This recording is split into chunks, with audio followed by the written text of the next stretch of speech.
Ok, salut à toi. Aujourd'hui on se retrouve pour une vidéo un petit peu différente de d'habitude. On va pas parler purement de sport, on va parler plutôt, donc comme tu l'as revu dans le titre, de l'hygiène de vie quand on est donc un combattant et même quand on est sportif ou en règle générale. Et on va voir en quoi donc une bonne hygiène de vie est synonyme donc de santé, de longévité dans notre sport.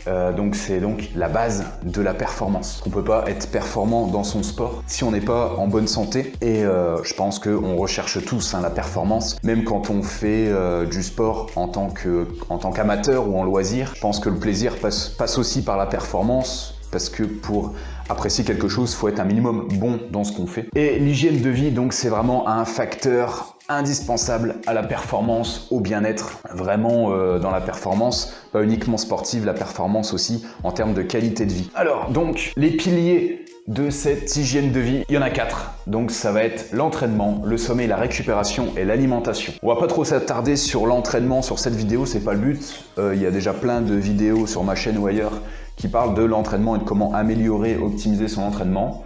Donc aujourd'hui, on va se pencher un petit peu plus sur les 3 autres piliers. Donc premièrement, le sommeil. Le sommeil, c'est le meilleur moyen de performer, de récupérer. Donc ça sert à rien d'aller chercher des nouvelles méthodes, des nouvelles techniques pour mieux récupérer si notre sommeil n'est pas déjà optimisé. Il faut savoir que rien que se coucher 1 heure plus tôt le soir, ce sera plus efficace, beaucoup plus efficace que tout ce qu'on pourra chercher comme technique. Par exemple, récupérer grâce au froid, cryothérapie, l'exposition au chaud, tout ça. Tout ça, c'est vraiment secondaire par rapport à la qualité de son sommeil.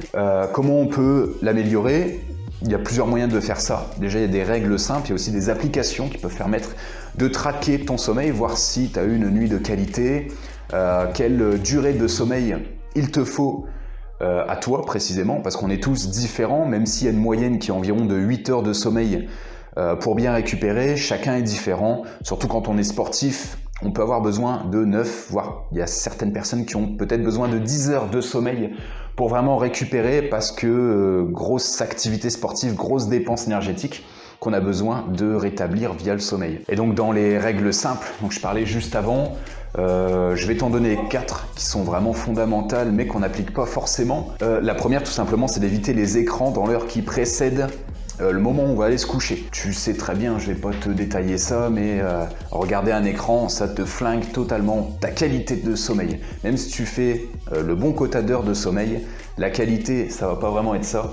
Et plus l'écran est petit, plus ta qualité de sommeil va être altérée. À l'inverse, un truc qui peut être vraiment cool pour avoir une bonne nuit de sommeil, c'est de lire. La lecture, ça va permettre de faire la transition entre ta journée d'activité et ta nuit de sommeil. C'est un peu le même principe que avant de faire une séance intensive, une séance sportive, tu vas faire un échauffement. L'échauffement, il ne sert pas que à t'échauffer justement, que ce soit articulairement ou musculairement, il sert aussi à faire la transition, à te câbler entraînement, à faire la transition entre ta journée, ton quotidien et ta séance de sport. Et bien la lecture, ça va être pareil, ça va te permettre de te câbler, de brancher ton cerveau et de lui dire là on est en train de se préparer à faire une bonne nuit. À éviter aussi, c'est de trop boire après 18 heures pour éviter tout simplement de se lever, pisser la nuit et de couper ta nuit de sommeil, donc de récupérer moins bien. Et enfin, dernier conseil que je peux dire, c'est vraiment la base qu'il faudra mettre en place en premier.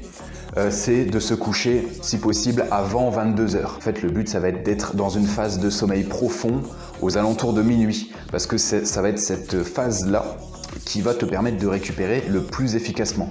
Donc vraiment, si tu loupes cette phase à minuit en sommeil profond, même si tu as encore une fois un quota de sommeil, si tu as tes 8 heures de sommeil, ça va pas te permettre de récupérer aussi efficacement que si tu te couchais vraiment à 22 heures. Donc voilà, comme je te disais, c'est très basique, mais ce que j'ai remarqué, c'est que au final, très peu de personnes arrivent à appliquer ça dans leur quotidien ou ont développé des mauvaises habitudes malheureusement.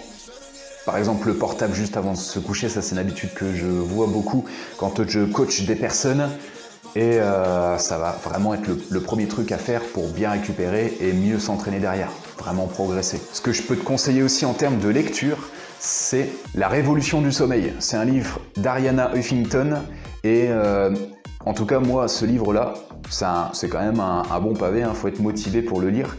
Mais ça va vraiment te faire te rendre compte de l'importance du sommeil dans tous les domaines de ta vie, que ce soit le sport, la performance, mais aussi la gestion du stress, de tes émotions, développer ton intelligence, ton développement personnel, ça influe sur tous les facteurs de ta vie. On passe au deuxième pilier de cette vidéo, la récupération. Donc tu vas voir que c'est vraiment des piliers qui interfèrent entre eux, hein. C'est pas vraiment à prendre séparément. Ils ont tous un impact les uns sur les autres. Et donc la récupération, tu as 3 sous-piliers à la récupération: le sommeil, l'alimentation et les automassages. Le sommeil, on en a déjà parlé. L'alimentation, ça va venir juste après. Et donc au niveau récupération, pour les automassages, c'est ce que tu peux faire en début ou en fin de séance, encore une fois pour te préparer à l'activité ou pour redescendre tranquillement en fin de séance. Et ça peut être aussi des petites séances de 15, 20, voire même 30 minutes que tu fais carrément à part d'une séance. Et ça a des énormes bienfaits sur la récupération. Ça va permettre de récupérer cette fois musculairement, d'améliorer la vitesse de récupération de tes fibres musculaires, donc d'accélérer ta récupération musculaire, de pouvoir donc soit t'entraîner un petit peu plus vite ou de mieux t'entraîner sur ta prochaine session ou sur l'entraînement qui vient. C'est aussi un moment où tu vas être à l'écoute de tes sensations, où tu vas prendre soin de toi, et donc un moment hyper bénéfique pour ton bien-être et ta performance. Pareil sur les automassages, faut faire simple. Sur la récupération en général, faut faire simple, faut prendre les bases. Comme pour le sommeil, ça sert à rien d'aller chercher les dernières techniques à la mode, les nouvelles méthodes ou les derniers gadgets. La base sera toujours le mieux. Le reste, c'est qu'une perte de temps. Quand on a un objectif et quand on a une vie chargée, je pense que la plupart des gens, entre le travail, l'entraînement, tout ça, la nutrition, peut-être les enfants, les loisirs, on a une vie qui est hyper chargée. Ça sert à rien de se laisser perturber, de perdre le focus avec toutes ces dernières méthodes qui essayent juste de nous prendre de l'attention, de nous prendre du temps et de nous prendre de l'argent. Vraiment se contenter de la base et d'améliorer cette base tout doucement, c'est ce qui fait les meilleurs résultats. Et donc en gros pour la récupération, il faut regarder, comme pour le sommeil, il faut regarder ce que tu fais déjà, l'analyser et l'améliorer progressivement, étape par étape. Ça va être la même chose pour le dernier point de cette vidéo, l'alimentation. Donc l'alimentation, ça va être un moyen de mieux récupérer, de mieux dormir aussi et d'être plus performant à l'entraînement. Et encore une fois, même principe que pour la récupération, le sommeil, il va falloir analyser ce que tu fais, tes habitudes alimentaires et les améliorer progressivement. Donc comme pour les autres facteurs, il y a des principes de base qui paraissent justement hyper simples, mais ce que je remarque encore une fois dans mes coachings, c'est qu'ils sont rarement tous appliqués. Et pareil, les gens ont tendance à aller chercher les petits trucs, les petits compléments alimentaires, tout ça, alors que l'alimentation de base n'est pas optimisée, elle n'est pas forcément hyper saine par rapport à ce qu'on a comme objectif, que ce soit en santé ou comme objectif sportif. Donc, petite parenthèse sur les compléments alimentaires, ça peut servir, mais ils vont pas servir à grand chose si ton alimentation n'est pas déjà nickel. Si ton alimentation n'est pas nickel, qu'il y a déjà des trucs à corriger, concentre-toi là-dessus plutôt que de dépenser du temps et de l'argent pour chercher des petits compléments alimentaires à droite à gauche, alors que ce que tu fais au quotidien dans ton alimentation n'est pas parfait. Encore une fois, se concentrer sur la base, ce sera toujours plus efficace que de chercher des gadgets, des techniques miracles à droite à gauche. Et donc au niveau des grands principes de l'alimentation, le premier, ça va être d'équilibrer l'apport en nutriments. Donc en micro et en macronutriments. Macronutriments, tu as les lipides, les glucides, les protéines, les fibres principalement. Il faut vraiment avoir la bonne dose de ces 4 macronutriments principaux afin d'avoir une alimentation qui soit saine et équilibrée. Même les lipides, donc les graisses, il y a des bonnes graisses. Et les graisses sont même indispensables. Sans graisse, ton corps n'arrive pas à transporter et à utiliser par exemple tout ce qui est vitamines et minéraux. Alors t'as beau manger des fruits et légumes, si tu n'as pas un apport de bonne graisse suffisant, ton corps ne va pas réussir ni à les transporter ni à les assimiler.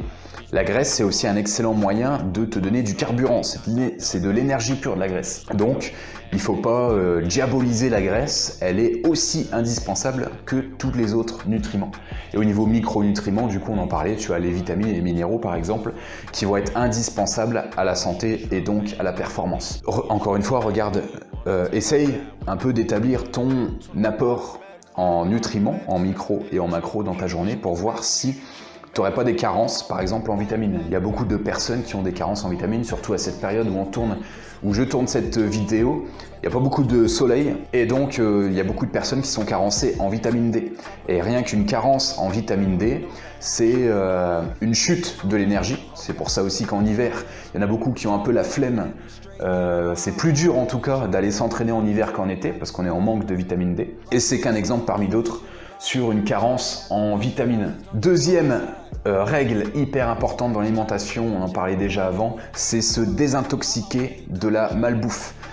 Je sais que c'est hyper compliqué, on est bombardé à longueur de temps de pubs pour te vendre de la merde.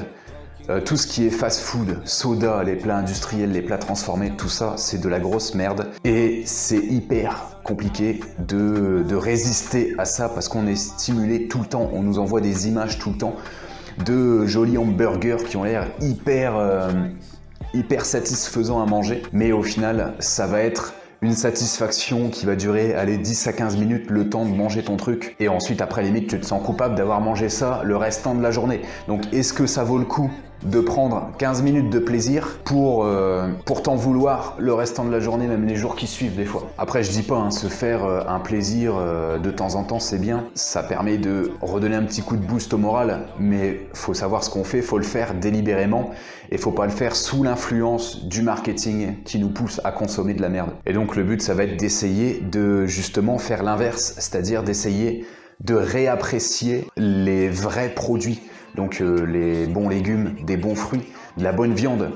Apprendre à justement se cuisiner des bons petits repas qu'on va être fiers de cuisiner, qu'on va être content de manger et qui vont nous satisfaire, que ce soit au niveau goût, mais aussi au niveau apport. Et le dernier point important dont je voulais parler sur cette alimentation, sur ce sujet de l'alimentation, c'est d'éviter à tout prix tout ce qui est régime, diète, peu importe comment on le vend.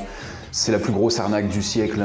Le seul but d'un régime, c'est de te vendre soit des produits hors de prix, à base d'aloe vera de mon cul, ou à te vendre des résultats rapides. Sauf que des résultats rapides, ça veut dire danger pour ta santé. C'est comme en sport. Tu sais très bien qu'un mec qui prend 10 kilos de muscle en 2 mois, c'est qu'il a triché, il s'est dopé. Et ça va jouer sur sa santé. Plus tard, il va le payer, forcément un jour il va le payer. Sur les régimes, les grosses pertes de poids rapides comme ça, c'est le même principe. Une personne qui est passée d'un mètre 80 à 80 kg, qui est passée donc en 3 ans, 4 ans, 5 ans, à 1m80, 110 kg, eh ben, c'est un processus qui s'est fait en plusieurs années. Tu peux pas le perdre en quelques mois, c'est pas possible. Ou alors c'est au détriment de ta santé. Et là, c'est pas vraiment l'objectif. Que logiquement, si tu as envie de perdre du poids, c'est que tu as envie d'être en meilleure condition physique, c'est d'améliorer ta santé. Et donc, faire un régime comme ça drastique, avec une grosse perte de poids rapide, ça va à l'encontre de ce principe-là. Mais après, faut pas s'en vouloir non plus d'être tombé dans ce piège-là. Le marketing est super bien fait pour vendre ça. Donc surtout, si ça t'est arrivé, ne te culpabilise pas. C'est pas ta faute. Mais maintenant, tu sais qu'un régime n'est pas bon pour ta santé. Ce qu'il faut faire, c'est un rééquilibrage alimentaire. Comme sur la récupération, le sommeil, et le training aussi, il faut analyser ce que tu fais déjà pour l'améliorer progressivement, étape par étape. Même si c'est 1 kilo par mois, au moins ce sera un vrai bon kilo. Et même si tu fais des sports de combat, que tu as un objectif de poids, je sais que ça se fait beaucoup en sport de combat, maintenant de moins en moins, la mentalité a tendance à évoluer là-dessus. Mais avant, on faisait des régimes drastiques les 2-3 semaines avant la compétition pour redescendre. Allez, les mecs perdent jusqu'à 5, peut-être même plus, kilos juste avant la compète. Et résultat, ils arrivent le jour J, le jour de la compétition, où ils sont censés avoir leur pic de forme, où ils ont planifié tout un entraînement pour être à la meilleure forme possible. Et qu'est-ce qu'ils font? Ils vont se saper leur niveau d'énergie dans la semaine, voire les 2 semaines qui précèdent ce combat-là, en mangeant presque rien, en faisant des entraînements hyper intenses pour suer beaucoup, perdre beaucoup de poids. Et au final, ils arrivent le jour de la compétition et ils sont pas du tout à leur 100% d'énergie. Ils sont pas du tout au top de leur potentiel. Ça, c'est vraiment dommage. Encore une fois, cette mentalité-là a tendance à évoluer, ça change pour le mieux. Il y a de moins en moins de sportifs, de combattants qui font ça.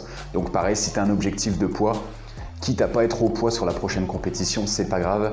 Prends vraiment le temps de diminuer ton poids de corps tout doucement, étape par étape, et avec une méthode qui soit de qualité. Donc pour résumer un peu les principes qu'il faut appliquer pour améliorer son hygiène de vie globale, ça va être, première étape, analyser. analyser ce que tu fais, ce que tu manges, comment tu t'entraînes, comment tu dors, comment tu récupères. Deuxième étape, ça va être d'améliorer ce que tu fais déjà. Donc, comment tu vas faire? Tu vas tester des trucs. Même si il y a des règles de base, on est tous différents, on a tous besoin d'une quantité de sommeil différente, d'une méthode de récupération différente, d'alimentation qui nous conviennent plus ou moins bien. Il y a des trucs qu'on aime pas tout simplement. Il va falloir tester des trucs pour savoir ce qui nous convient. Ces tests, ces améliorations, ça va permettre de mieux te connaître, d'apprendre à te connaître et de trouver, encore une fois, ce qui te convient à toi. Et enfin, après des mois, des années de tests, d'amélioration, de connaissances sur toi-même, le but, ça va être de trouver ton équilibre et d'essayer de le maintenir justement, parce que c'est pas tout de le trouver, il faut aussi réussir à le maintenir. C'est long, c'est dur, c'est complexe, c'est pas compliqué, hein, on a toutes les infos, mais c'est complexe, ça fait quand même pas mal de données à prendre en compte. C'est pas facile, c'est pour ça qu'il faut surtout pas se mettre la pression, y aller progressivement, étape par étape. Se fixer des petits objectifs, c'est comme l'entraînement, si tu as l'habitude de t'entraîner, tu te fixes sûrement des petits objectifs à plus ou moins long terme. C'est exactement pareil avec l'hygiène de vie, mais c'est sûr, c'est pas facile, sauf que tu vas en passant par là, tu vas créer de l'estime de toi-même, tu vas être plus confiant et tu vas toujours t'améliorer. Ça va te permettre aussi de durer dans ton sport, de prendre du plaisir beaucoup plus longtemps dans ton sport. Et ça va être des expériences, des tests, des améliorations, un équilibre qui va te suivre toute ta vie. C'est des petites choses qui peuvent paraître, c'est sûr, contraignantes au début,